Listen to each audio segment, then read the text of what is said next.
Winning is not about the trophy and the accolades. It's about the grind. It's about the obstacles. It's about the challenges. It's about the pain that you endure along the way for that 30 seconds of being able to either stand on a platform, be acknowledged by individuals that are close to you. But when that happens, your mind has to immediately shift back, because now you felt and tasted something that you can only get through winning. Are you willing to do it again? Everybody wants to win, but in order to know how to win, you got to know how to lose, because you're going to lose more than you're going to win. But every time you lose, what do you gain from it? So every time I've lost, people say you got to jump right back up, get back right on your feet again. And I disagree with that. After you lose, or when you get knocked down, stay down there for a minute. Understand why you lost. What were the reasons? Why are you down here? Why did you lose? Why did you get knocked down? Because if you just jump right back up, you're going to lose again and again, and you're going to lose the same way. So every time I lost, I stayed down for a second, minutes, hours, days, weeks. But when I stood up, I was different. I was smarter. And when I lost again, I stayed down. I stood back up. I was stronger. When I lost again, stood up, I was more resilient. Now you start putting the pieces that are necessary to win over and over and over again. So if you lose and you jump right back up and you haven't really changed from that loss, you're never going to learn from it, and you're never going to really truly know the unforgiving race to greatness, because that's part of the unforgiving part, is the losing part. That part is unforgiving. But winning and losing wants to know what's inside of you. It wants to know what makes you tick. It wants to know what your desires are. It wants to know what your ego is. It wants to know what your limitations are. It wants to know what your mindset is. It wants to know everything about you, because winning does not lie. When you look in the mirror, you can lie and see what's on the surface. You cannot lie what's going on inside. And that's what people are not willing to see. The lies that are truly going on inside of them that are not allowing them to win over and over, sometimes even win once. You have to look. Winning requires you to go so far deep inside yourself. It's way beyond the surface. People will point out your weaknesses, but there's a big difference between your weaknesses and your flaws. Your flaws are your gifts, and people are so busy trying to deal with their flaws and change their flaws, when their flaws are actually allows them to stay in that race. Life and winning is a bunch of sprints within a marathon. And you can't see the end line. Like in a marathon, you know where the end line is. In winning, that race may have an end line, but there's another start line right after it. For people that are really driven, and this is not about money, and this isn't about fame. This is about, you could be winning as a school teacher, you could be winning as an entrepreneur, you could be winning in business, you could be winning as an athlete, as a waiter, whatever it is, a waitress, whatever it is. It's that every single time you sprint to that finish line, there's another start line that's coming. And that's why it never ends. It's a marathon that just keeps going, going, and going. And I try to tell people, listen, are you mentally prepared to sprint every single day? And for how long? Because somebody else is sprinting. You don't want them to get what should be your win, ends up being somebody else's win.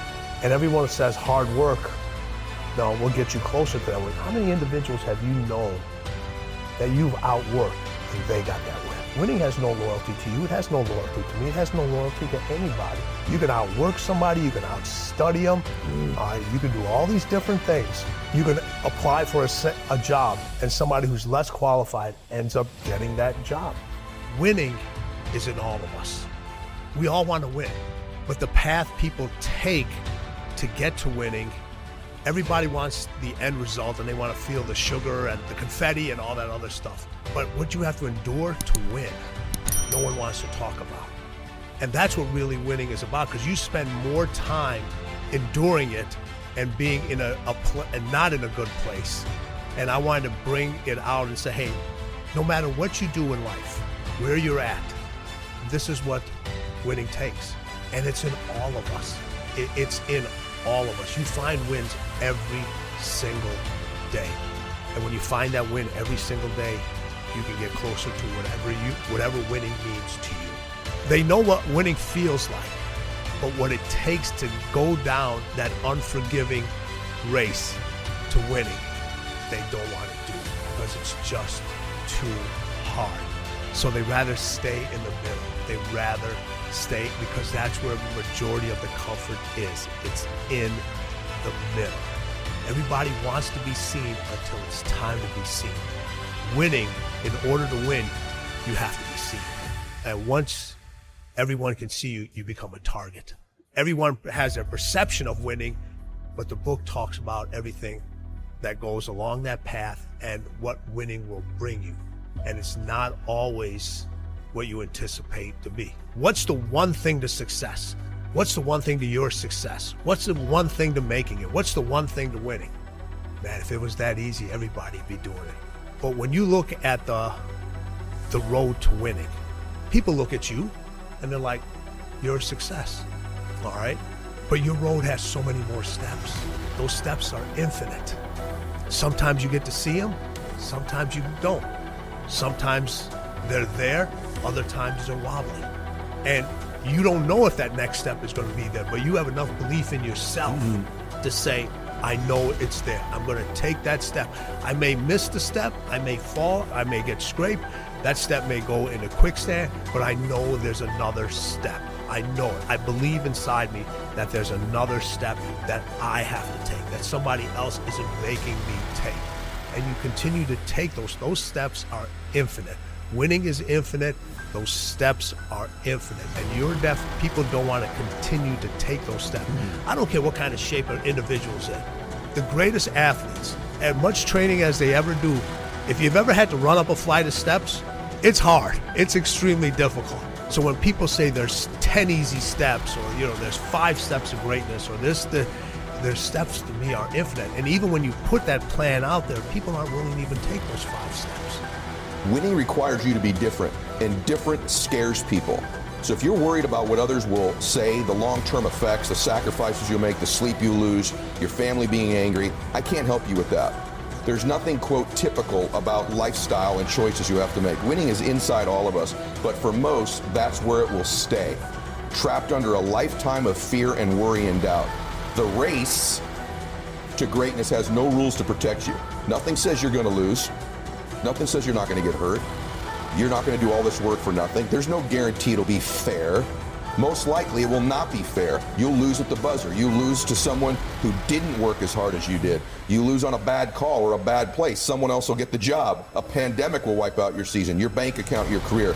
Yet, the prize at the end of that race remains so compelling, so addictive, so gorgeous, we keep running and stumbling and sacrificing and competing to catch it. Your mind has to be stronger than your feelings. Think about every poor decision you've made in your life. There was more emotion that was involved in it than there was mine. Every single one of them. Think about it. Your feelings keep you in bed. Your mind tells you, get up. Think about it. Every single day, your mind is one that tells you, get up. And your feelings like, an extra 30 minutes, just roll it. Don't worry about it. Listen, it's not the popular decision. You are going to hurt. You are going to piss a lot of people off. Are you going to piss them off for the short term? Or are you going to piss them off for the long term? I've had so many individuals, athletes that I used to train back in the day, and I used to tell them, you're not good enough to go to the NBA. The language of winning for people that win is completely different than the language of winning from other individuals. When I talk to all my athletes, I said, describe winning in one word to me. And everybody would think about, they would be like, it's happy, it's euphoric, it's all those things, and it is. But those constant winners, their answers were, it's unpolished, it's uncivilized, it's nasty, it's hard, it's dirty, it's unforgiving, And then Kobe comes up and says, it's everything.